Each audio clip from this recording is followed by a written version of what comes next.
গুতাগুতি করতে করতে রাত শেষ, ঘুম আর ধরে না, ঘুমের ট্যাবলেট খায়, ঘুম হয় না।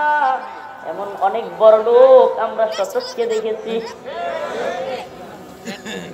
লক্ষ টাকা দিয়ে খাট কিনতে পারবা, কোটি টাকা দিয়ে সুন্দর আলিশান বাড়ি করতে পারবা, কিন্তু ঘুম কিনতে পারবা না। ঘুম কিনতে পারবা না। লক্ষ টাকা দিয়ে খাট কিনা যাবে, এসি করা, কোটি টাকার বাড়ি করা যাবে, কিন্তু ঘুম কিনা যাবে।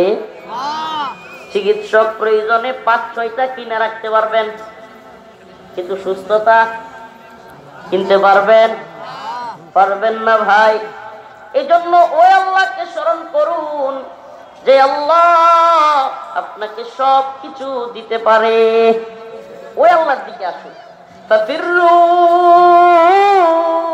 ইলাল্লাহ।